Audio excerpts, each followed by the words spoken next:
What's up, Didorinos? Welcome back to the Game Addicts podcast, show where we talk about the modern and retro video games that we play and collect.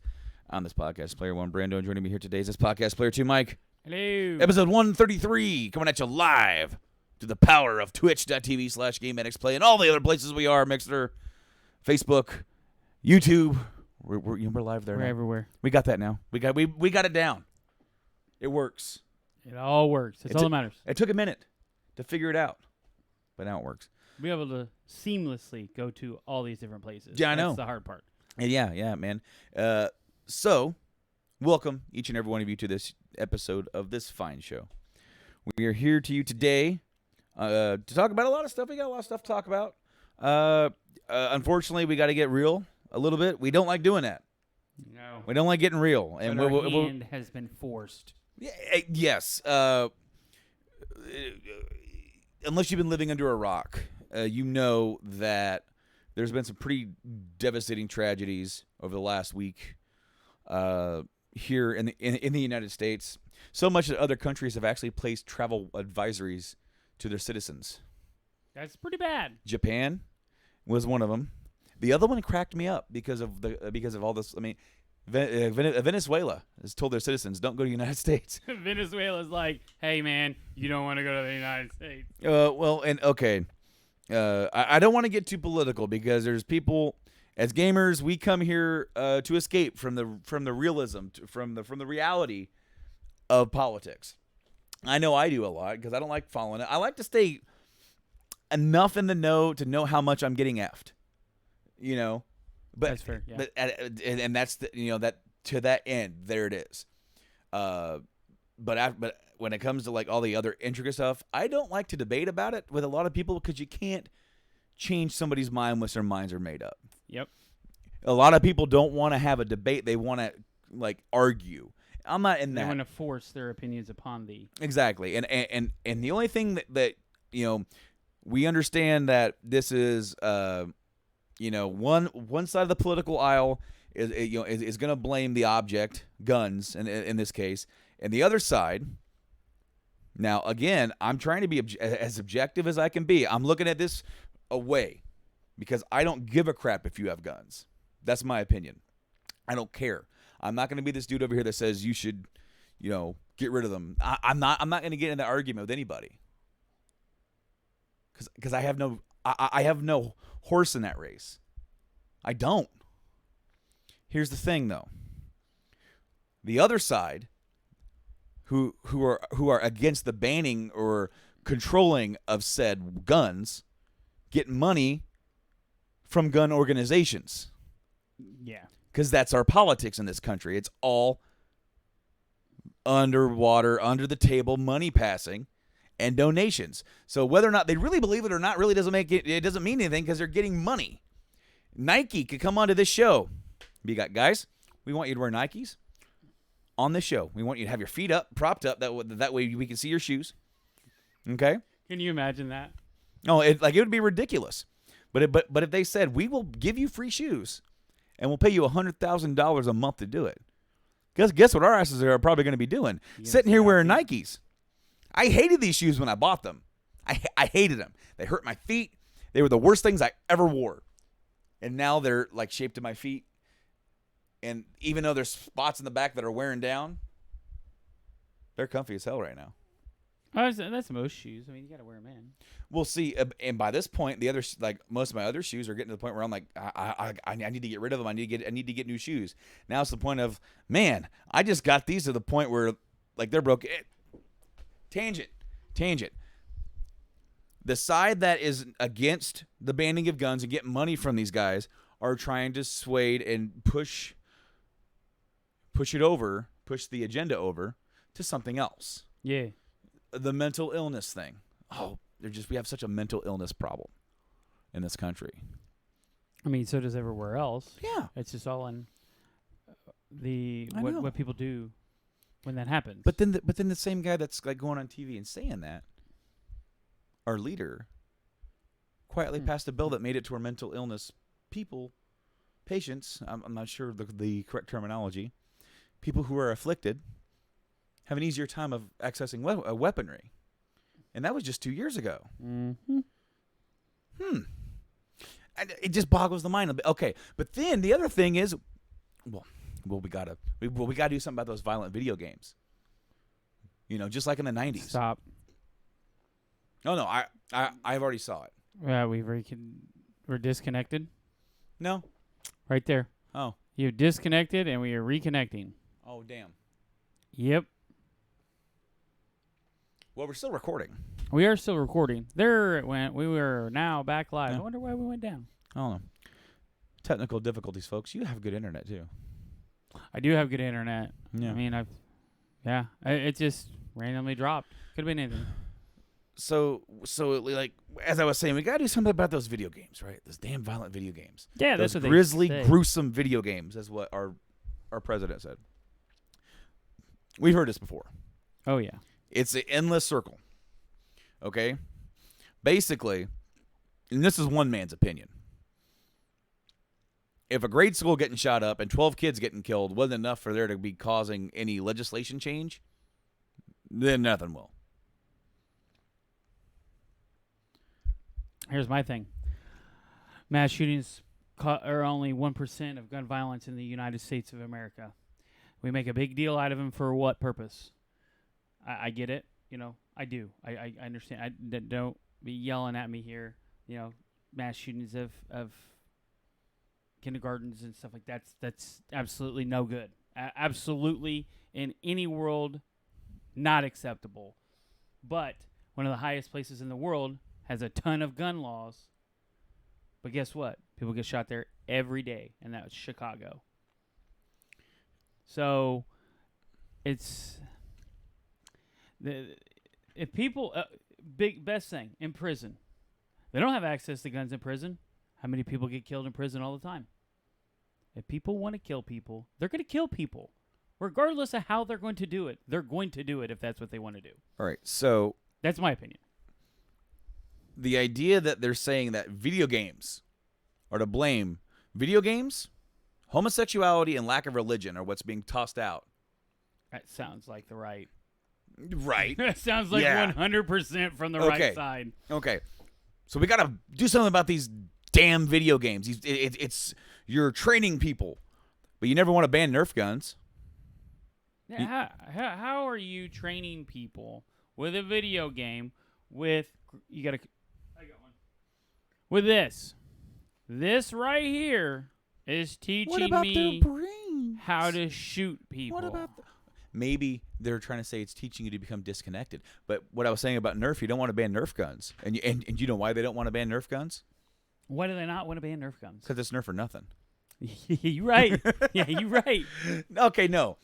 But they're saying that in the United States, because of this, video games are a big thing to blame. And I heavily disagree because the United States is number 3.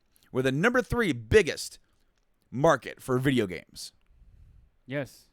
Okay, number 1, China. Huh. Yeah. Number 2, South Korea. We are number 3 when it comes to video game commerce. Number 3. And China's mobile, just their mobile platform is larger than our entire gaming platform, period. And again, like, I don't want to spend one iota on the argument of pro, against, are you pro-gun, against gun? I don't care. Not for the purpose of what this shit is. My hobby, my passion, and my love is getting dragged into this fight. Yep. Needlessly. Because one side is like, we got to do something about this. And they're like, no, you can't. Because I get money. We got to do something about the games. These games are terrible. Mm-hmm. Like, what do you do about the games? Hey, I got a great idea. Our president had the best idea. Why don't we have like a rating system or something for him? It's on there right there. It's been on there for a while. M. What does M say on the back? 17 and up for blood, gore, intense violence, or strong language. I'm just saying, like, he's had these great ideas. I wonder why we haven't implemented them. Oh, wait, they're already implemented. Catch up there, pal. He lives in his own world. But I don't understand. Like, I don't. Here's the thing, pal. I know it's a talking point. And I know that's all it is. Nothing's going to happen. But what I've learned is that this dude that is the president of this country is unpredictable. Oh, yeah. Oh, yeah. And there's a chance that he may punish us as a community just as a means to an end, to prove a point. And I don't want that to happen. Whether that is regulation, further taxes, I don't know. There has been legislation that has been shot down over the years. Most recently, I think it was just last year, and I think we covered it here on the show. I don't know. After 133 of them, some of the stuff kind of blends together. Yeah, you're right. Where there was maybe this is a state tax. They wanted to put a 10% tax on just violent video games or video games in general. And surprisingly, it wasn't Illinois. Even though surprisingly, it wasn't them. I mean, they tax everything else. They would tax oxygen if they could get away with it. Yes. And it's funny, like, half their population is in Chicago. I believe it's like half of the Illinois population. Okay, so Chicago area, right? It could be. It's a significant. You got to hand me my phone. I know. I left it. Well, I mean, continue, but I want to look that up now that I said it, and of course you do. Of course you do. So the other thing. And now Tool just dropped Hush. Tool dropped Hush? Here, let me show you. I had to bring it up. Tool Hush audio. So they launched their like the single from the new album. Yep. Oh, Hush. So I know what we're doing at right after the show. Yeah, you're right. All right, so there was something else, and we teased it last week. We didn't talk about it because it was towards the end of the episode. We pretty much had a really good episode, and we talked about the whole how Trump's tariffs on China could affect the video game industry. Sony spoke out on this, and they were like, "Look, this doesn't look good. It doesn't sound good. You guys could be paying more for the PlayStation 5, and even the PlayStation 4, which is already out in the market and has already sold 100 million units.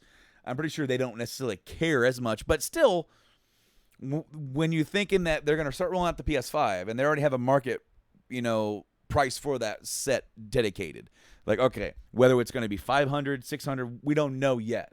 Well, what we do know that they've probably crammed right about to about $800 worth of stuff into this machine, and they're probably going to sell it at like a loss for a little while. Yeah. But the real big issue would be if they're targeting $500, $600, then the tariffs come in from Japan, or I'm sorry, from China. Because here's the thing. The dude is saying China is going to pay all these tariffs. They are not. We are going to pay them because China's not going to pay a cent. They're going to pass that on to the consumer, which is fucking you. Every single one of you who buy anything, guess what's made in China? Everything. I know the tariffs don't affect every single bit of merchandise coming over, but the dude's playing hardball. He's trying to play hardball, and I have an article here, and this was just posted the other day. Oh my God, my wife trying to throw me off. Sending me text. Anyway, this article is from MarketWatch.com. It says, now it's getting serious. U.S. import tariffs on Chinese goods are heading up to levels last seen in the 1930s. And I'm not going to bore you with all the jargon here. But the Chinese currency, the yuan, is that how you say it? Y-O-U-A-N? Yuan? Yeah, I guess. The slump on Monday came after Trump last Thursday pledged to impose a 10% tariff on $300 billion of Chinese goods beginning on wrong. September 1st. This time, the levies will hit imports of consumer goods like mobile phones and televisions rather than components used in manufacturing. Goldman Sachs pointed out that the majority of imports affected by the last tariff round are consumer goods, 62%, compared to capital, 28%, or intermediate goods, 10%, which constituted the bulk of the previous three tranches. So he's going to be putting more tariffs. Tariffs are already hit. They're going to be putting more on. That could include your expensive televisions, I throw it. Easy. I can't throw it because I might need to keep it. Yeah. And I won't be able to upgrade. But all your expensive smartphones and all that kind of stuff. It's 2.7 is the population of Chicago in 2015. Yeah, 2017, and the population of Illinois as a whole is 12.7. So Chicago was only like 10% of it. Something like that. Oh, okay. Well, not 10. It'd be more than that. Roughly. Yeah. Okay. Be about. Yeah, 12 million and then 2 million. Yeah. Yeah. Okay. So yeah, guys. In one way or another, we're going to be paying more. More money. And that's the thing is like, so now you have to think about how Sony and Microsoft are looking at this, because they're looking at, and we're just going to say tentatively, they were probably looking at about a $500 price tag on these systems. Now, with that price tag being the same, they're going to have to bump it up for the tariff. What was the percentage? What's the current percentage?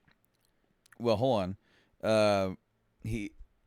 So there's already a tariff percentage on other goods last year, and then this year he's putting a new 10% on separate goods. The latest escalation in the trade war follows the move in September of last year to impose a 10% tariff on $200 billion in Chinese products, which prompted China to retaliate with tariffs on $60 billion of American goods, that really hurt our farmers. All right. Average tariff for China to hit 17.5% was around 5% pre-Trump. The existing 25% tariff on $250 billion in Chinese imports, as well as duties on imported appliances, steel, and aluminum, are already set to reduce economic growth by 0.3 percentage points next year. The proposed 10% on $300 billion in Chinese shipments would shave off another 0.1%, cutting that growth by nearly half a percentage point to 1.7. If the trade war escalates beyond that, with the 10% rising to 25%, or new tariffs on auto imports, a recession would be likely next year. Awesome. Thanks, Trump. You're doing a great job. We don't like to get political here. We've only gotten political a few times here on the show. Of course, last year we had that horrific shooting down in, I believe it was Tampa. That was around. Was it? I don't know. It might have been Tampa or I really try to stay away from it was the at news because it's all. We talked about it here on the show with Tyler, and I'm surprised you don't remember it, because we did talk about it just a tad, because it was at that Madden tournament. You remember that? Yeah, the Madden tournament shooting. Yeah, where the guy lost and came in and started shooting. Yeah. It's just. Well, we don't like getting real. We don't like it because we want to talk about what we love. We want to talk about stuff that we're gonna be playing, stuff that you guys are playing, stuff that's big in the industry right now, definitely. And we don't like to do it simply because I don't like sitting there getting into arguments with people who are pro this or anti this. I don't. I got my own opinions. If you want to talk and have a discussion, that's one thing. But as we said, most people don't. Most people don't. A lot of people that we work with don't. They just want to tell you how you should feel. Hey, your feelings are a religion. I just want to let you know that. That's me in the corner. That conversation was wild. But anyways, so how about we go to a more positive note after you say what you have to say? Yeah, like there's only one other time that and I think it was we had an episode a long time ago called Trump versus video games. Yeah. And that was about the whole We need to have a rating system in there, just to help out. I mean, kids can't go see rated R movies. You mean, why could I buy violent video games? I just don't get it. How long has that been in effect? I think I looked it up on that episode. We've had the ESRB since like 92, 93. Yeah, I was going to say, it's been around for a minute. Around that time. Like Mortal Kombat. The first Mortal Kombat. It's what started the fire. Well, that and remember, what was it? The game that I got from Limited Run. Night Trap. Yeah, Night Trap. Those two pretty much was like, oh, I can't believe why these games exist. They're so violent. There's a girl running around in her nightgown. And now you play God of War 3. And there's, damn it. Who is it you have sex with? It's insinuated that you do. Man, I can't think of her name. I know her name. It's right on the tip of my tongue. My example I always give is that in GTA 5, I'm stupid. Grand Theft Auto 5, not only can you do all the other stuff that you can do in Grand Theft Auto games, your freedom to do whatever you want, but you can now go to the strip club, and you could do that in 4, but they had pasties on their nipples. Yeah. Now they don't. Now they have full-blown nipples, and guess what they have? Scars around their nipples to show that they've had implants. I thought that was next level. Like, I cannot believe that they went to that such detail. But you know who did go to such detail? Aphrodite. I freaking idiot. I knew that. Right when I saw the A, I was like, it's Aphrodite. But yes, that's the one I always go to because, Kratos. You can go back. Kratos? Yeah, Kronos. That's what I was starting to Kratos? say. Yeah, Kronos. Kratos. He bangs her. And you see it, she like lays on there, like all like, hey. Hey, how's it going? Hey, Patty, how's it going? What's up, dog? He's like, I'm a dog. I like it when he looks upside down at you. All right, so Anywho. you know what does look pretty? Oh, something that You didn't click it, man. I did. No, you didn't. It still says it's hidden. There you go. There we go. We're gonna put this on the screen for all those people who are watching live or watching on the YouTubes. So we got a couple screenshots released from one screenshot and one concept art thing from the FF7 remake. This first one here is a screenshot, which we believe it is a screenshot of. It's Sector 8. Sector 8, and it is a picture of the bag of cloud looking forward into Sector 8, but I can't see from here. Do you have it up? I can't see exactly what's in the picture. Let me pull up our messages here. Yeah, you do that because I was actually going to look up something else in regards to FF7 Remake. Okay. So,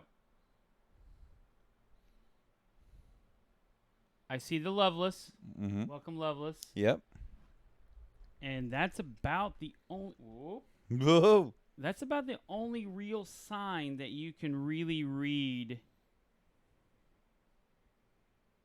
Yeah, that's the only sign that I can actually physically make out. There is a bar. Those little things they put out for what's on the menu at old restaurants. Oh, those little they're stands. Yeah, those little stands they have outside the they're advertisement like the restaurants. stands. Yeah. But that's the only thing that you can really see in the in-game screenshot that was out. But there has been something else leaked. Well, that is concept art. It wasn't leaked. It was actually just released by Square. But it's concept art. It is not an actual real deal. But you can see where they're going with it just by this screenshot. Like that's already on the screen though. Now we're gonna switch over to the concept shot. I gotta move it over. No, other one. I know. Shh. You did this thing is out of order. I know I did. You were like, see, and now you got to transition again. I'm gonna transition again. Do it. Boom. Boom. There we go. Yeah. So this looks a little different. What's that in the background? Is that it? That is the same alleyway, but because Loveless is actually the tower here, but you can see all the shops. Like it's got wheels. Wheels. We don't know what wheels They invented are. wheels. They invented the wheel, and it has a car, like a limousine in it. Yeah. Looks more like Gotham. A little bit. It looks does look more very like Gotham. If you would look at this and not know the context, if you knew nothing about FF7, someone's like, look at this new Arkham screenshot, you would think it would be Arkham. I could believe it. 100% I could believe it. But it kind of makes sense for, I mean, Midgar kind of would be like a Gotham type feel with its very like, I wouldn't say like too gothic of a feel, but within just like the bleakness and darkness of the city in general. What I wanted to say though, we had a discussion a while back, and we never had this discussion on air because we actually got into like a semi-argument about it. How many games this game is going to be, FF7 Remake? At work, we kind of got into a little bit of a discussion / argument about it. It's because we want it to be one way, but the way that they're doing it, so obviously they have announced, and we all know this, Midgar is one disc 100%. It is that, not one disc. Well, there's actually one game. One game. Let me rephrase that. One game. So, and then there's been a lot of controversy online of people saying, well, that's only like 8% of the game. Actually, if you ran through the game quickly, like straight through, story only, it would be about a third to 20%, roughly. Well, here's the thing. There's a lot of filler in FF7. A lot of the filler, and what I mean by that is not story filler per se, is that once the world opens up and you're given a lot more places to roam around, you're given a lot more smaller things and smaller places to do, and there's a lot of grinding, a lot of battling, and that pads in the content in between that first major section to Junon.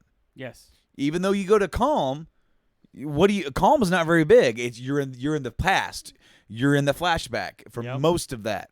For like 90% of that, and then the rest of Calm is that you wandering around in a couple of buildings and buying a couple things at the shop and then leaving. Basically, you're upgrading your gear to move on to like the caves. The caves and your attempt at the Midgar. Zolom, yeah, I wouldn't recommend it. Snake. But anyway, what I have here. What you got there? I've been thinking about this. What you been thinking about? They're definitely adding to, and of course, we really need to see. I'm going to get a way better of an idea of how many games this is going to be because Square says they don't even know. I think they have a rough estimate. I bet they have a chalkboard somewhere. Or they got a Kanye chalkboard? They got their big Kanye chalkboard, and they've got an idea. That could change. You think 4? And that may be. I still say it should be 3. But when you look at the scope of what they're going to do, where do you end at? Where do you end? So, phase 1. I'm going to call them phases. Oh, phase 1. Getting all Marvel on me. Getting all Marvel. Phase 1 is Midgar. Yes. 100%. Yes. That's what it is. We already know that. Because why? Act 1 is what? If this is let's pretend it's 3.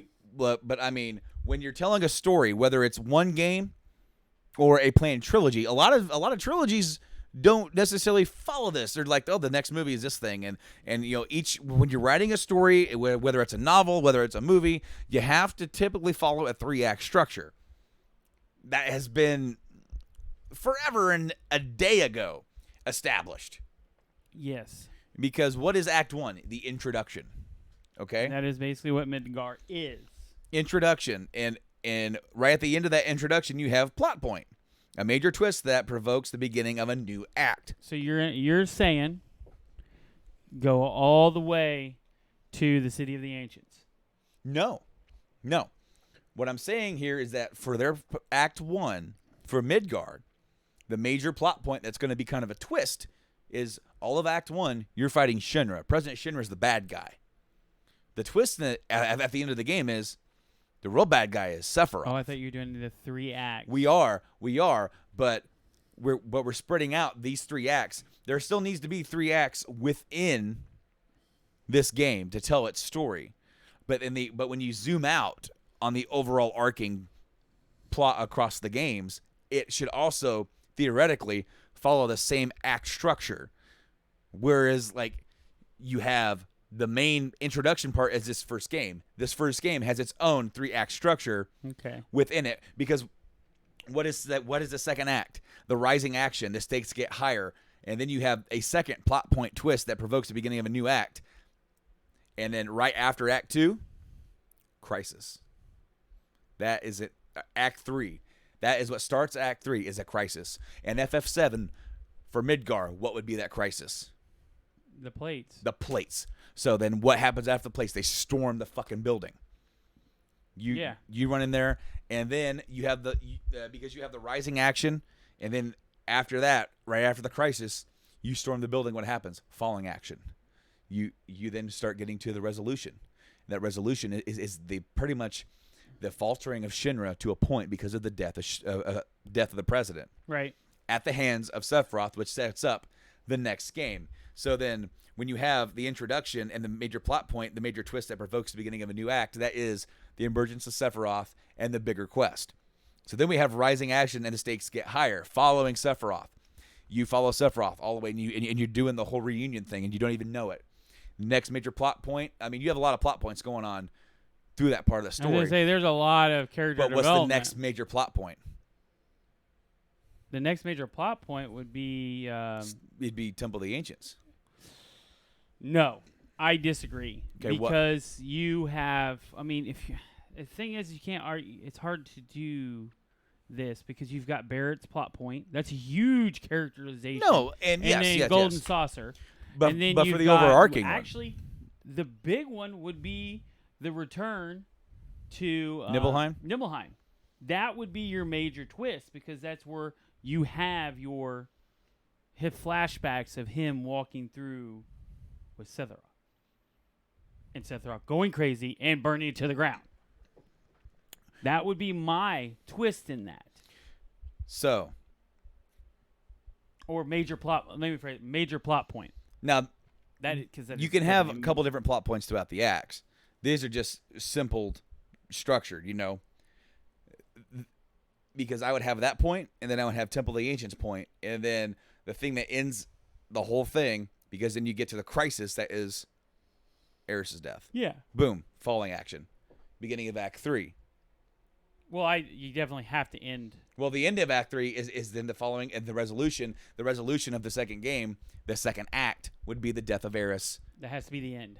Yes. You cannot go any further. It has to stop there. So then there's the idea of is this a 3-part thing where then the whole rest of that part is the ending of the game? Because it's hard to do. Because you're talking about the end of that from that point to the end. If you add in all of the American content, which would be Ruby, Emerald, which you will. They have to at this point. That's too big to put into one game. So what you could do, you could start the game, because then you're starting the game right after Aerys' death. And then the first major plot point, Cloud isn't who he says he is. And you do his memory. Well, then you play. The game kind of psychs you out, where you start the game as Cloud, and you're just like you did the other games, just the other two. You know, this is I know this game. And then they take him away from you for the rest of the game. Who do you appoint as the leader? Do we go back to Sid? Sid. 100% Keep Sid? that. Keep it Sid. Okay. Because I then felt like people would want Barrett. Maybe, but I think it should be Sid. I agree with you.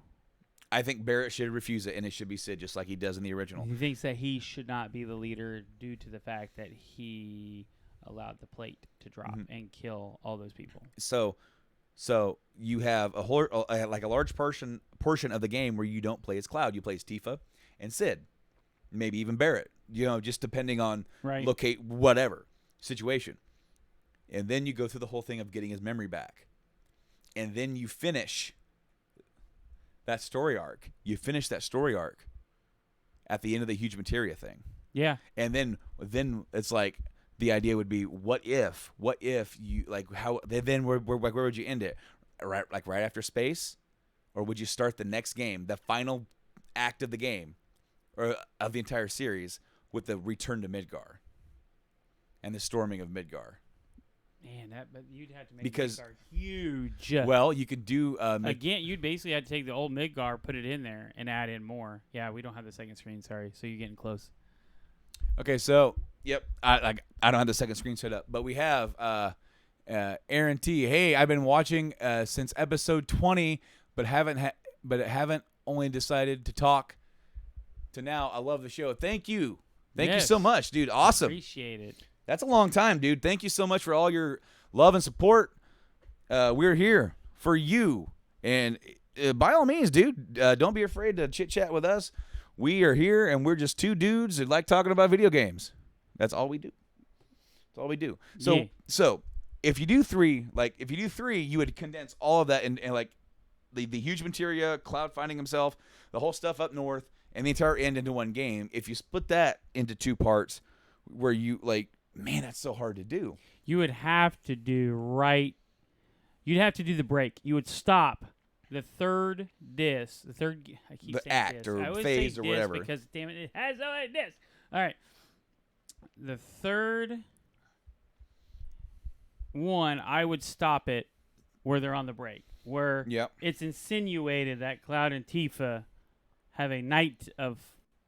Well, that's before you go to the Northern Cavern. Yeah. So, like, you have the entire last game that is just the final dungeon? It would have to be. Is that right after Midgar? Yeah. I thought there was a point where they stopped prior to that before he fights Ultimate Weapon on his ship, or they take a break. I don't think so, pal. Yeah, you might be right. We have a new follower, Prox02. Thank you so much for following, Prox.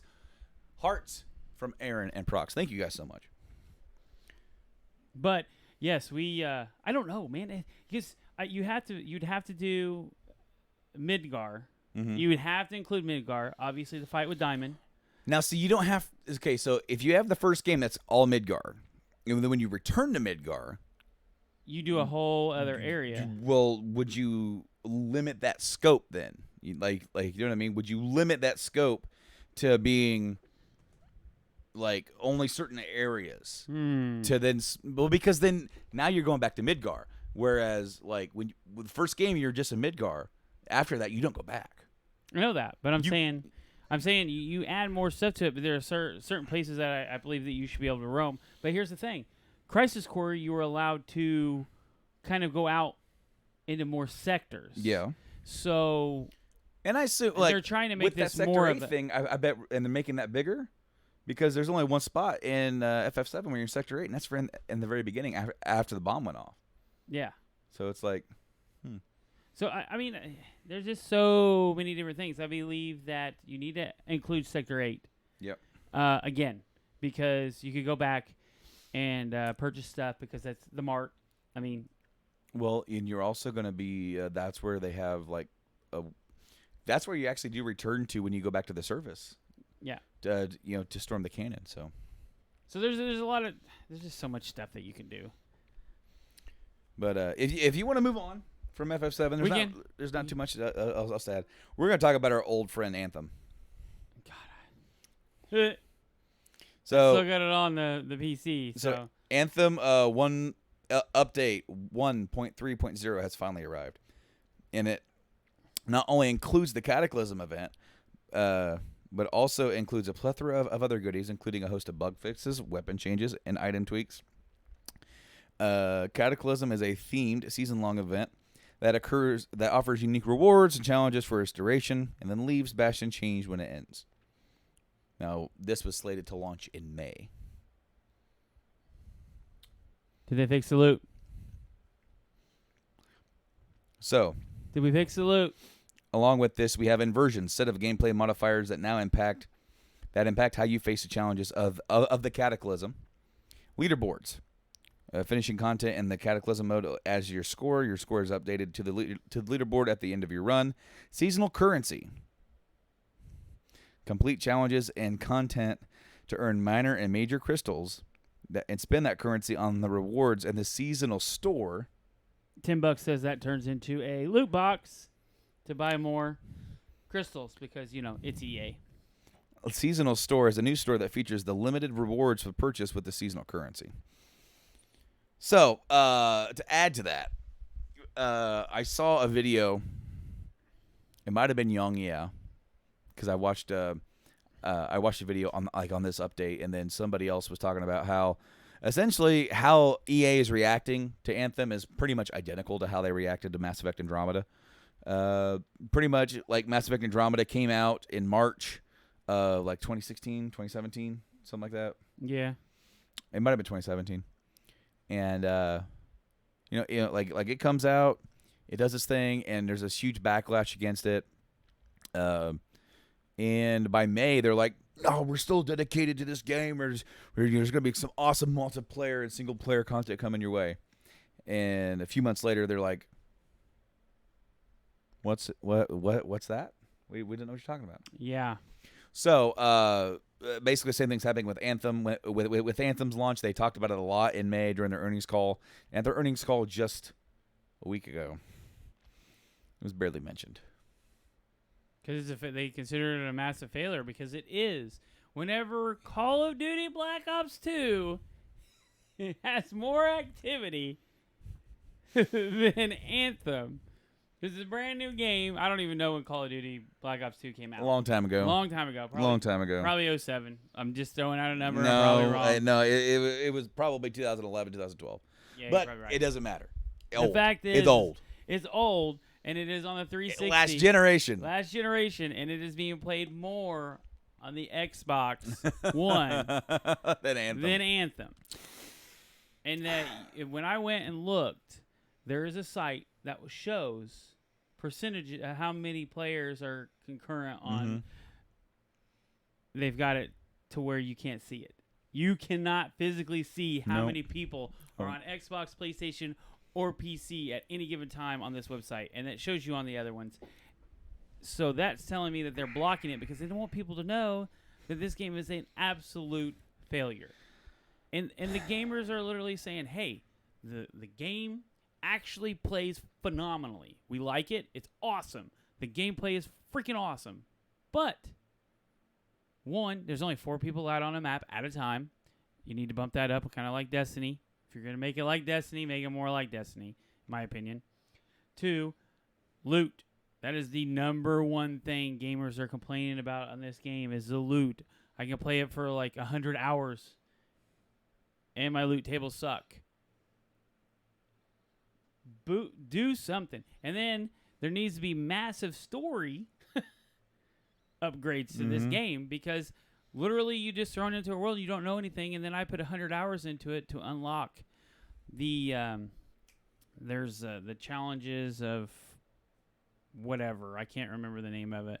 But basically it's as you play through it and you complete a challenge, you can talk to this guy and he tells you more about the Anthem and where the javelins came from and the world that you're in.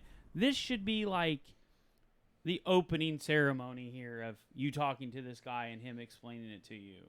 It should be like your first string of 20 missions. Every time you complete a mission, he tells you more about your world.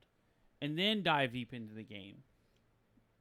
There, you're adding more gameplay and content, and gamers are like, "Oh, I know what's going on.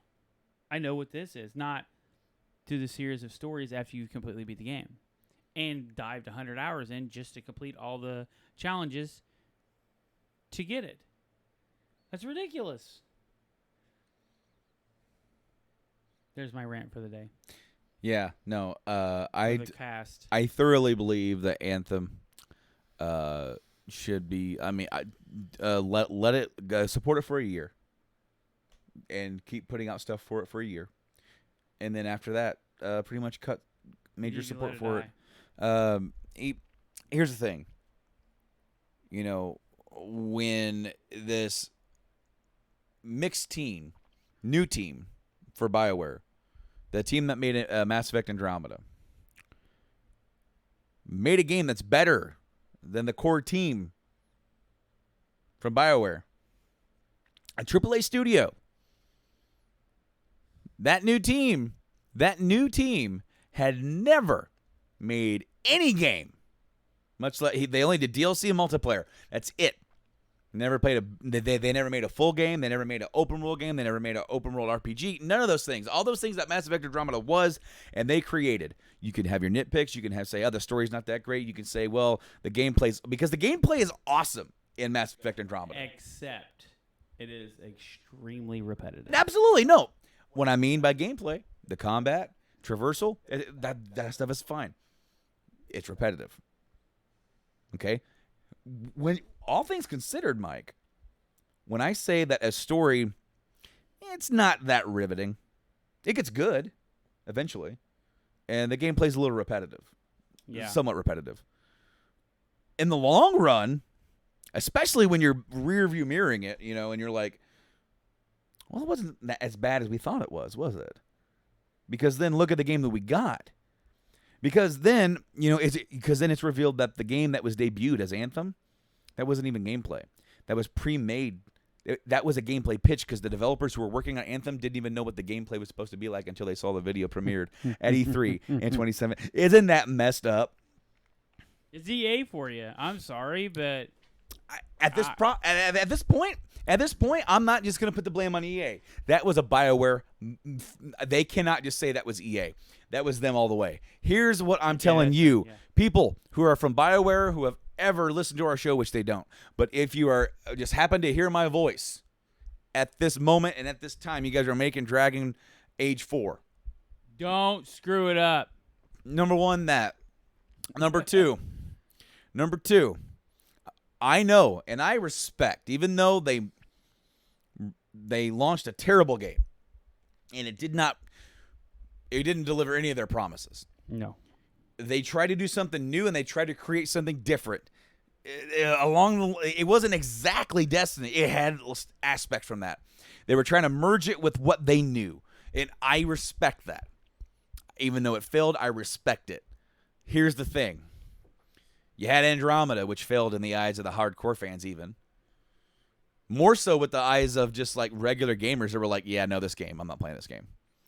Yeah. Then you had Anthem fall even further than that, which is Anthem is by far the biggest gaming failure of 2019. More than that. It's the biggest failure of a gaming failure of this year. Last year was Fallout. Last year, Fallout. There's still more people playing Fallout at this point, Fallout 76 is a more playable and savable game. I'm still looking forward to seeing what they do with the adding the stories. NPCs. Yeah, it'll be interesting. It will be interesting. BioWare. BioWare.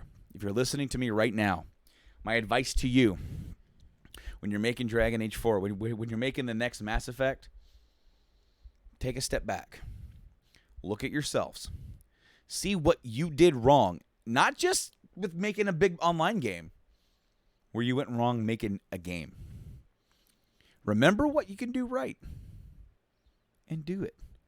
Make Dragon Age 4, Mass Effect, whatever.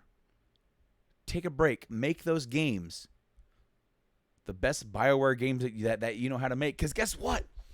If you make a Dragon Age game that is a phenomenal 9 to 10 out of 10 game that doesn't push any sort of new online boundaries, that this is a BioWare game. Guess what people are going to do?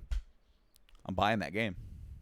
Oh, yeah. People are going to go out in droves because it's a BioWare game. They know. The thing is that BioWare is known for its story. Yeah. Story. That's what they do. Anthem has none of it. Literally, and I get it. You want to take a break, twist over, and you know what? I would be happy if this literally was your segue into, we feel like our gameplay is suffering. Okay? Let's just say overall, they feel like that is. So they took all that time to create Anthem, to really work and tweak in Anthem. I think the gameplay is awesome. I will always think that because it's very fluid, very smooth. It's fun. But no story. What do they say? It's nice to be working on gameplay and not a story. If you're going to make a Dragon Age game, if you're working on Dragon Age and you do that, ain't nobody going to buy it. No. No one is going to buy that game because Dragon Age is known for its story. Both Dragon Age and Mass Effect are your two original IPs that you have authored and created and babied and nurtured and grew and have grown to be what they are. Say what you will about Andromeda. Some people consider it a colossal failure. A 7 out of 10 is not a failure. It's not necessarily an excellent game. It's a hiccup. I would call 7 out of 10 a hiccup. I would call Andromeda a hiccup. It had to do a lot of... It was very challenging to make that game. Even though their dreams were up here and their realization was here. Okay. But even from a story perspective, it's so hard to make that game. How do we make a game for a series that is essentially over? and we've written ourselves into a corner. They did a pretty cool thing of trying to make something like basically Star Trek Voyager, this shit, where you have enough of this of the races, things that you know, put them over here, new scenario, new thing, but we got to spend time to create it. Guess what that is? Boring. That is actually kind of boring because it takes time to get this new setting over here to mean something and mean something that you care about. But meanwhile, what did they do right? They got the crew right, just like the other ones. Maybe people didn't like it because you're comparing it to the crew of the original games, which I understand. The thing is like you can't. The problem with a lot of gamers, and we're this way, both of us are. Yeah. We look at Mass Effect and Mass Effect 2. I'm going to say Mass Effect 2 because it's your favorite one. Yeah. And you look at the characterization, the development, everything that they have in there, and you try to compare it to something that is supposed to be a complete offshoot. It's not even apples to oranges. No, it's like dogs to horses. Yeah. Well, and I really liked what they did for Andromeda's core cast of characters. I liked it. People see the Mass Effect stamp on it, and they assume it's going to be Mass Effect 2 and 3. Yeah. That's what they expect. Yeah. But you can't do that because then you're changing the end of it, and it's going to just start a nerd rage. A nerd rage. A nerd rage. Nerd rage. But I get it. Do what you need to do. I don't mess up because these are very important games to a lot of people. Mm-hmm. You got to do it right.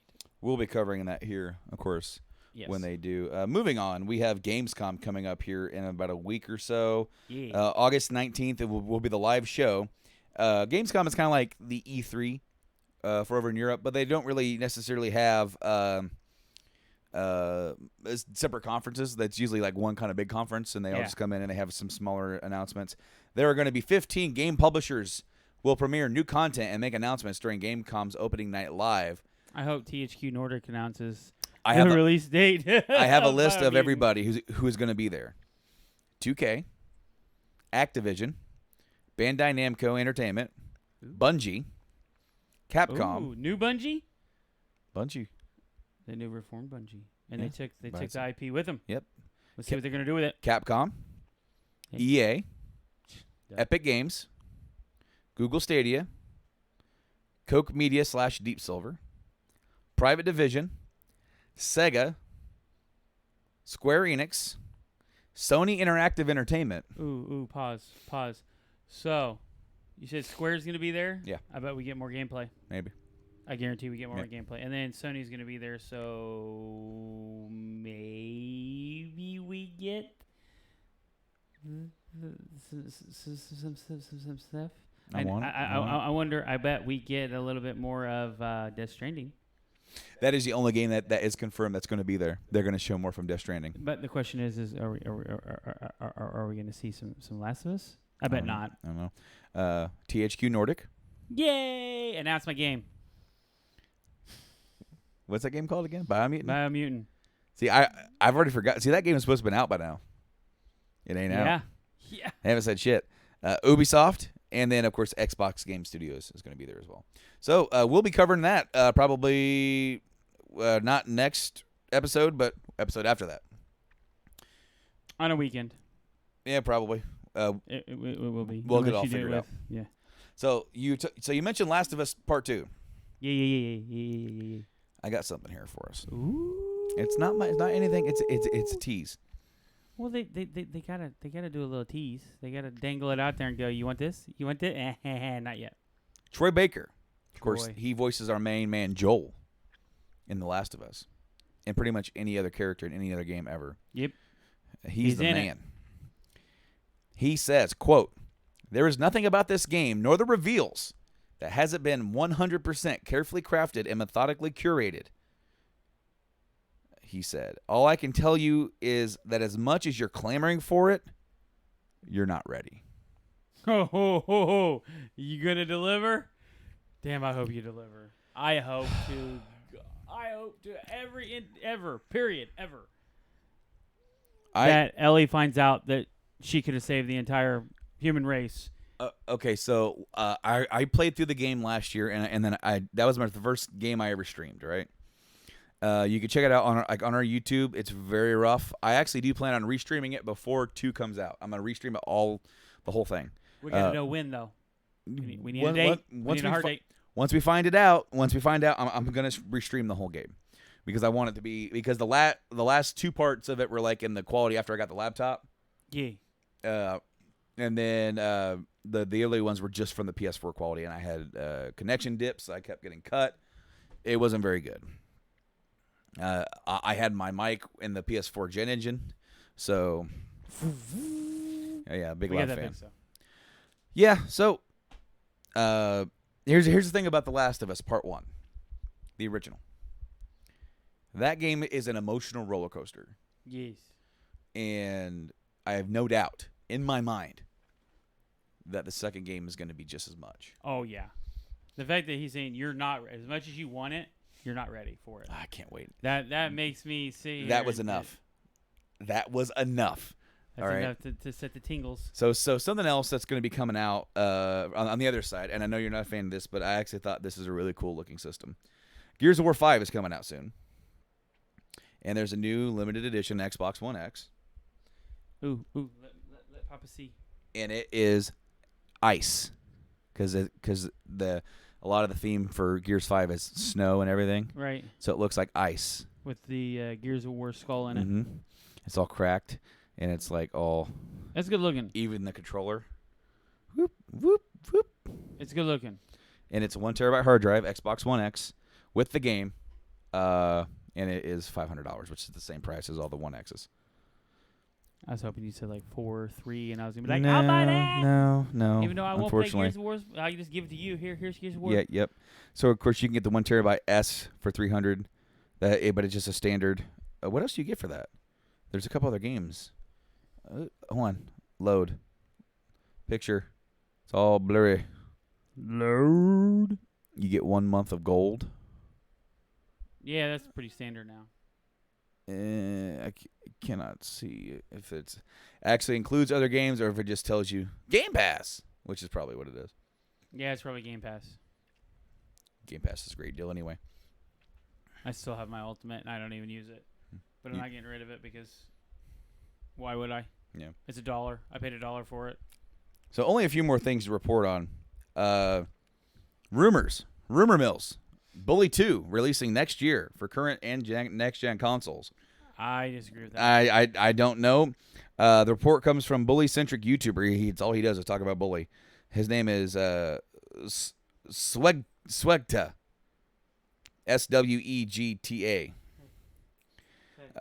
Via a Rockstar Games insider. Okay.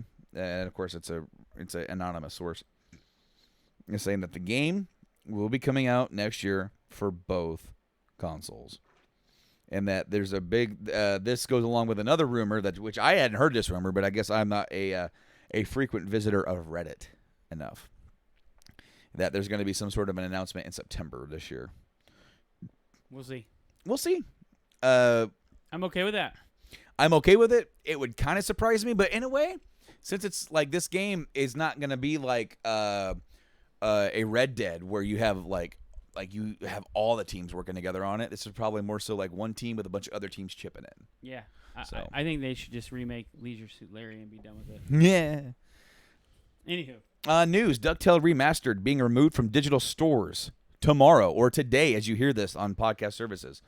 So if you're watching live anywhere out there, if you have ever bought or want to buy digitally DuckTales Remastered, go get it. It's on last-gen consoles, but the rights have been removed, and on August 8th, they are gone. That game is GONE, gone. On the news? On the foreign, or just on the... the old gen, last gen. It says here, Capcom USA tweeted out, DuckTales Remastered is leaving digital storefronts in a duck blur starting August 8th. Life is like a hurricane, so get it on sale now or re-download it if you've already purchased it.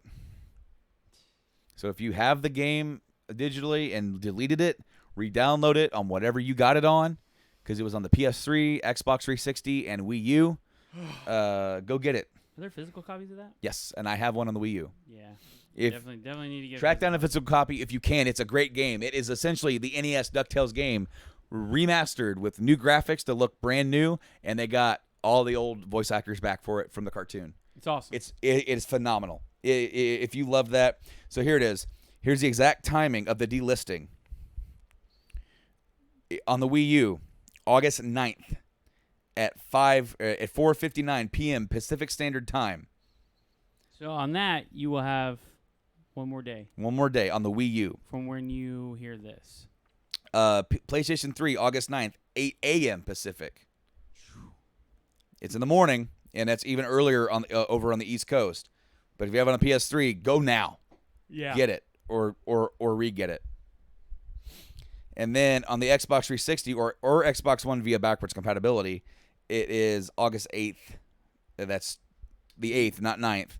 That would be the day that you hear this. Yes, at 5 p.m. Pacific. So, and then on Steam, no date is given, but just a time, 4:59 p.m. Pacific Standard Time. That really sucks because that game is awesome. Yes. But that also brings up that stupid digital only argument where it's like no matter whether you've bought it or not, you've kind of are just renting it. Yep. Because it's all about rights. For a lot of games, it's not going to matter. But for stuff that is licensed, like DuckTales or movie properties, Batman, Ninja Turtles, because Ninja Turtles Turtles in Time, that remake they did, I have it. I might stream it one day because guess what? Not a lot of people have it anymore. Yep. It's gone. I wish I had Scott Pilgrim vs. the World because that game was awesome. It was an awesome beat 'em up, side scroller. The graphics were like a 16-bit, and they were amazing. That game's gone, and I no longer have it. I got that game on accident. Yeah. Because there was the DLC on sale for it, and I didn't realize it was just the DLC. And so you buy the DLC, and then you're like, oh. So I got to buy the game now. I'm sorry. And she's like, okay. I went, yay. Oh, yay. News. Now, here's some good news for you guys, especially if you have a Switch. On August 16th, Grandia HD Collection is getting released. Yes. That is Grandia 1 and 2. Of course, those are already available, I think, on Steam. Come to Switch. Wait. No, Grandia 2 is already on Steam. Grandia 1 remaster for PC is coming out but unannounced. I was going to say, I can look right now. But I'd have to go get my keyboard. I don't want to pull up my virtual keyboard. Man. Anywho, yeah. Dude, all right. It's been an episode, and I forgot to say this in the last episode, but I have a pickup. What is your pickup? So, there was a sale on the PlayStation Store, like they tend to have from time to time. Mm-hmm. They got me again. Uh-oh. I know what it is. Yeah. It's a certain thing that he has difficulty saying no to. It is. Well, especially when it's this cheap. I got last year's WWE 2K19 for $22.50. That was the complete digital deluxe edition.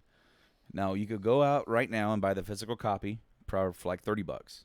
That's just a standalone physical copy for the digital deluxe. Because the season pass is $30. Yeah. So between the two of those, you're spending $60. If you go online and get the digital deluxe version, they don't have discounts on digital stuff. You know that. I know. And unlike Steam, the other storefronts do not. So this is normally priced at $90, which you could get that from day one. Right. And you have all the DLC when it comes out. You know. Yeah. Which, knowing the wrestling games, pretty much they're done doing DLC at around January. The game comes out in October. It's like you get your first DLC in November, your second DLC in December, and then your last one hits in January. Maybe there's one more after that. It's typically a month. It's like it's boom, boom, boom. They never miss. Right. Really reliable. $90 is marked down to $22.50. I couldn't say no. I was already like, that's like, here's the thing. I've been playing those games ever since I was a kid. and I skipped a few years, or at least 2 years. I skipped 2 years. I did good. I was off the drug for 2 years. You're off the drug for 2 years.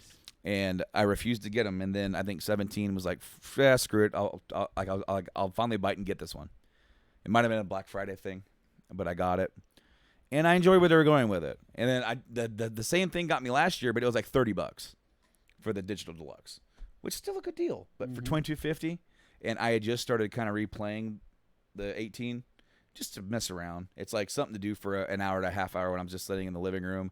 I've tried playing some more in like story intensive games, but it's hard for me to pay attention to like a lot of dialogue on screen when the kids running around and getting right up in my face and leaving. And like playing that wrestling game, I can just sit back, play something. I can pause it if I need to. Right. I'll mess around with something. I'll tweak this, tweak that. So then I saw it on sale. So it's like, do the ends justify the means? Should I actually buy it? And I'm actually impressed. That's good. I'm actually impressed. There are things in this thing to make it more like the television show that have made me giddy and smile. I'm like, they actually put labor of love into this. It's so cool. Okay, so there's this character they have on there called Bray Wyatt, and he's a cult leader, right? Would you stop turning my PlayStation on? Move it. It's your gosh. Well, dang it, I didn't see it. I'm trying to show you something. All right, so he's a cult leader. He's from New Orleans. Yeah. Right. So, like, his character is kind of like a quasi horror figure. Mm-hmm. Where like this thing will flash up on the screen, and it plays like this little screeching noise, just and it goes black. And then like he'll attack somebody, like the lights will come on and they'll all be out there. Bye, mouse. I know it's not a very good place for it. However, when they do their entrance, it'll do that same noise, and then everything will go black, and it'll play a video, and it's him and one of his minions, his dudes, has a goat mask on. Yeah. Yeah, and the other dude's behind him looking like creepy ass dude, and he sits there and it plays the video. It does it just like they used to do it. Now this is 5 years ago, because they don't do this anymore. They have these versions of it on this version because they have this whole story mode where you play as one dude going through his entire career, and he interacted with these guys. Right. So they put them in there just for this, just for that, and now you can select them. And he lights a lantern, right? And then for his entrance, he walks out with the lantern. And then what the fans started doing over time is they got their cell phones out, started doing the rock show, and he started calling them his fireflies. Right. And so for his little entrance bar, instead of it just coming up telling you it's a Wyatt family, it forms it up with fireflies. I'm like,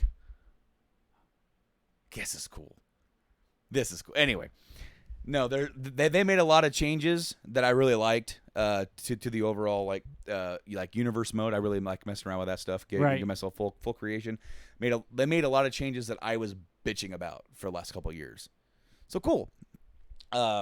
So definitely, I think that might still be going. I think it's going until the 19th or 20th on that sale. So pick it up if that interested you at all. They actually did announce 2K20, and I'll talk about that for just a second. There's not a whole lot here. There is. The showcase this year is the women's evolution, so they have a lot of the women's stuff that they've been doing. They have a new My Career where you can now create a female character for the My Career, not just a male. And they have the My Career that they did last year. I actually saw somebody else play it last year when it came out, and it's actually really cool. It's a long-winded thing. Right. But it actually has a story, and it actually has scripted out and voice acting with all these different people. Your character's voice acted. Your character has a nickname early on. His name is Van Gogh because he lives in a van. And anywhere he goes, his van goes. Okay. Yeah. They have the mixed tag matches with male and female. They've announced Hulk Hogan's coming back after his racist thing got him removed from the series for a while. His racist remarks that were leaked out from 2008 on a secret tape that he didn't know that he was being taped on. Yeah. Anyway, You need to hear there. He got removed for a while, but he's back. China appears in the game for the first time. The Rock and Sock Connection is coming in with Rock and Mankind, and you'll be able to select the $500 shirt version of The Rock. Rocking his $500 shirt. How dare you? And then they've announced something new that they're going to do this year. It's called WWE 2K20 Originals. Downloadable content for it's going to be completely different this year. As prior years, we've dropped out DLC packs after ship, but this year we're going to keep the game alive with significantly more content after launch that will deliver new realms themed content.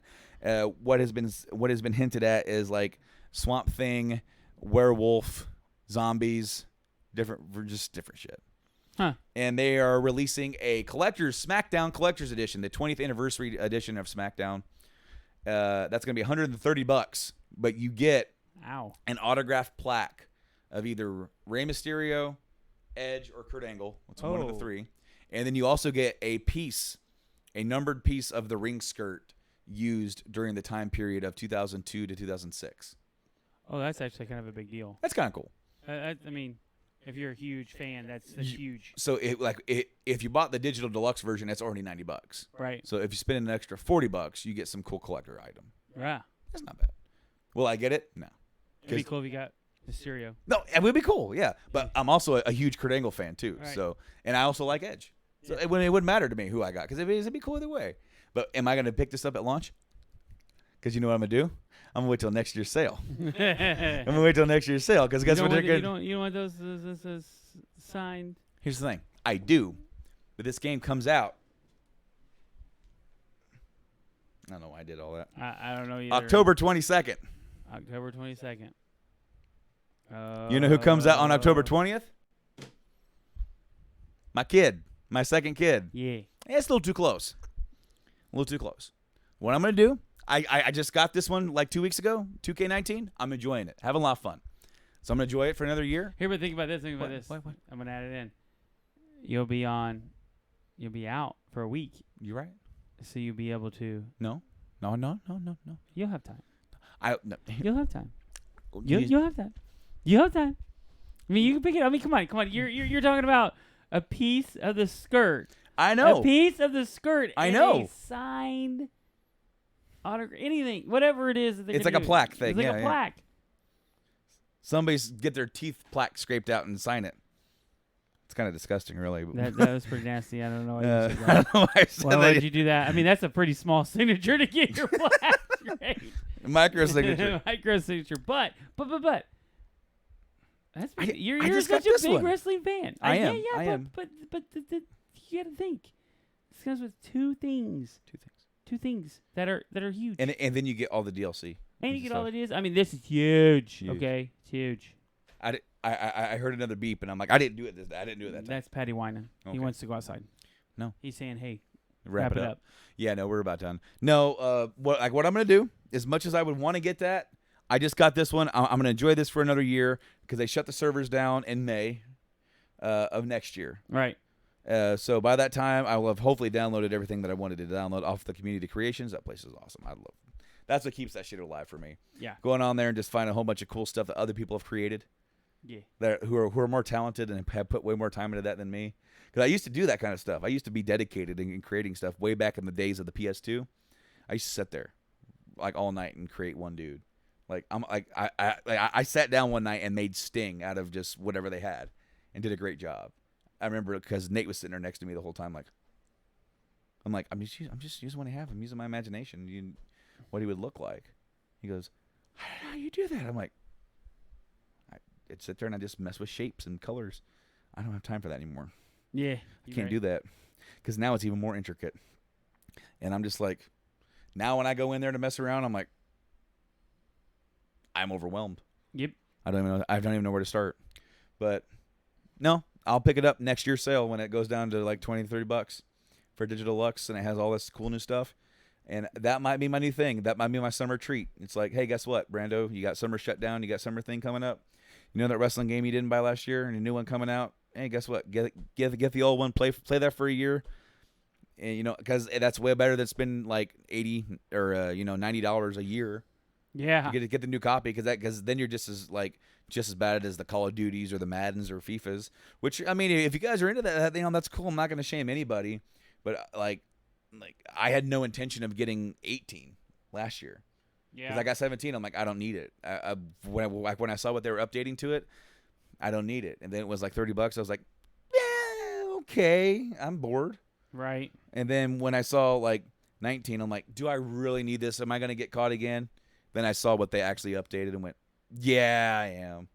Yeah, this is actually a better like reason to get this one than it was last year. Right. And then when I saw I haven't even, they just announced this week. So I don't even know what they're doing. I do know that the developer who's worked on WWE games since 1999 is gone. That was Ukes, and they have been making this brand. It started with WWE SmackDown or WWF SmackDown on this PlayStation 1. They started with that one and made every single one PlayStation, and then went PS2 and then 360, and now it's like all over the place. Because it started off as SmackDown, became SmackDown versus Raw, then became 2K. Yep. But they use the same developer, even though it's now that it's published by 2K. They still use Ukes. And I guess starting a couple of years ago, another developer came in called Visual Concepts, and they started doing different. They kind of split up the responsibilities, and now Ukes is completely out, and now Visual Concepts taking it over. So it'll be interesting to see how much it's changed. My bet is not a lot. My bet is to really see where Visual Concepts wants to take it. Probably going to be a year or two down the road. Right. Because it's like if they have to put out a game every year to make 2K happy or to make their publisher happy or whatever, they're only going to do so much in increments each year. Right. Roster size is always roster is fine. The past couple rosters I've been completely happy with. That's fine. But when you're talking about adding a new, there's stuff in this new one that I still haven't really figured out how to really do yet. Because I'm trying to do them, and there's they pop up with tutorials, and it's like when you're first trying to play the game, all you want to do is try and figure it out by yourself. And it's like every 30 seconds a new tutorial pops up. You're like, go away. Yeah. And then you're like, I should have read that tutorial. But fair. Outer Worlds comes out soon. Yep. Hey, that's one thing. Yeah, that's coming to Switch eventually. Eventually, yeah. We don't know when. Outer Worlds looks pretty cool. I'm gonna wait. Maybe Christmas. We'll see. We'll see what everybody says. It looks fun. Yeah. I'm excited, and I hope it does well. I do too. I really do, because that might scratch that itch that has been needed to get scratched for a while. That kind of Fallout style of RPG that I'm not getting because I'm not playing Fallout 76 even with the new update. Yep. Yeah, I'm not gonna do it. Because you still have to be online. Yeah, I'm not gonna do it. It's all right. Yeah. Anyway, hope it's good, and we hope all of you are good as well. Thank you guys for joining us this week on the Game Addicts podcast. Sorry about getting real for the beginning. We had to. When the world gets real and forces our hands, it forces us to respond. Thank you guys for sitting through that and through all of the other stuff that we had to talk about this week. It's been real for us. It's been real, and of course you can check us out each and every single week live on Twitch on twitch.tv/GameAddictsPlay. We're also on YouTube, on our YouTube channel. Search Game Addicts Podcast. We show up. Subscribe. We got a couple new subscribers the other day. We got some comments. It was fun. It was awesome. I commented back, and guess what they did? They commented back. All right. Just like the commenters we had during the show, the live shows. Tune in and comment along with us. That we can see because I forgot to pull up the web browser for all of them. That's my bad. Yeah, you know what? So those that have said something on Facebook it's probably Blaine and Tyler because they're the usual hits. See you. We're sorry. Yep. We still love you, except for you, Blaine. Nobody loves you. Yeah. Well, anyway, because we're also we go live on Twitch, YouTube, Facebook, and Mixer. They'll pop up there. So if you commented to that, we do apologize. We kind of forgot about that. We were just trying to get set up. That's me because the other monitor is sitting right there, unplugged. It is what it is. We'll get that fixed for next week. But also, if you missed the live show, check us out on Thursdays as the show goes out to podcast services all around the globe, like Apple, Podbean. That's where we host our show. We're on Spotify, iHeartRadio, SoundCloud when I remember to upload it because I'm not paying for a separate SoundCloud account. I'm not doing that. Yeah. Stitcher Radio, TuneIn, Google. Of course, if we're not on your favorite podcasting service, please shout out to us on social media at Game Addicts Play on Twitter or somewhere. Let us know. Say, hey, we want you on this platform, and I'm gonna look into it and I'll try and make it happen. And then on Fridays, we have the show video usually goes up there, or like we're streaming it now. So I kind of usually just make it live when I right after the show. It's like I give it a day maybe, or maybe a couple hours. I just make that live stream live. Yeah. And so that is there for you guys to watch as well. Check out the YouTube channel. I've been streaming through Mass Effect, the original Mass Effect. I've been putting videos up for that. The last 2 episodes were all side content. So I do apologize for anybody who is bored of me just doing side content and just rambling on. I meant to do a main story mission, and then I realized that one side mission, took me nearly an hour and a half. It's a long time. It was definitely. It's like you had 4 planets. You had to go to 4 different planets. Mm-hmm. Wipe out the Geth base. This little it wasn't even a full base. It was like, here's the Geth right here. Go wipe them out.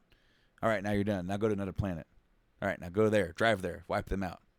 You do that 4 times. Then you're like, wait, there's another signal. It's the headquarters or their headquarters in this sector. So then you got to go to the 5th one and do that too. It took a while, longer than what I thought. But guys, I'm trying to do at least 2 episodes a week over there. So the YouTube channel's happening right now, at least with some content from the podcast and for some gameplay of Mass Effect. More coming soon for some other games probably as well. I already said I wanted to redo The Last of Us before Last of Us 2. And then, when FF7 Remake comes out, I'm definitely going to be doing some episodes on that as well. So you're going to do it? Yeah, I think so. Because I was going to live stream my entire thing from beginning to end. Do it. We'll both do it. Yeah, I might. Yeah, there's nothing wrong with both of us doing it. I mean, I'm set up. I haven't used it yet. Might as well. No, you haven't used it at all. No, lots going on. Mm-hmm. I get home. I've been playing Path of Exile. I haven't really been doing anything else. And then every once in a while, I'll hop on the old Respawn game and get put back in my place and be like, well, you know what? I get it. I suck at these games. But I still want to see that game put in a single-player game. It'd be cool. And the new Call of Duty, I ain't gonna lie, they might have my attention. Ooh. They might have my attention. The question is where? Because this is gonna be 100% cross-platform on everything. Ooh, that'd be. I mean, you got your rig right here. Right, but the thing is like, are you like? Are they gonna do kind of what Respawn's talking about doing? Like they're with these new keyboards and mice coming out for Xbox and PlayStation. They're looking to make it to where those that play with those have their own separate room, because precision with the mouse and keyboard is much higher than a controller. Mm-hmm. And you put like a guy, I'm going to throw him out there because he's just one of the notable ones, Shroud, playing on PlayStation. I mean, he's wiping, he's running the PC stuff, and you put him on a PlayStation, yeah, you ain't going to hit him. So, right before we leave, did you hear about Ninja leaving Twitch? Yes. And he went Ninja to Mixer? left because Xbox did a little deal. Mm-hmm. It was smart. In 5 days, he already has 1 million followers over on Mixer. Ninja's a big Fortnite / he plays a little bit of Apex and a little bit of he got paid Battlefield a lot of money. Like I heard like $1 million. Battleground Unknown. Sorry. To play Apex on his channel. Like EA's like play Apex. He goes, okay. Yeah, doesn't surprise me at all. I mean, nope. He's a big streamer. A lot of people watch him. It's just like Stone Mountain 64. He's a big streamer. A lot of people watch him. Mm-hmm. So maybe that'll be us one day. I doubt it because we don't play those games. It's a trend right now. I mean, is this gonna be a thing where they keep it forever? Maybe you just need to start playing Minecraft. I ain't playing my own Minecraft. Man, me either. Anyway, guys, until next time, I've been Brando. And I've been Mike. See you guys on the next episode. Game on. Later on. Peace.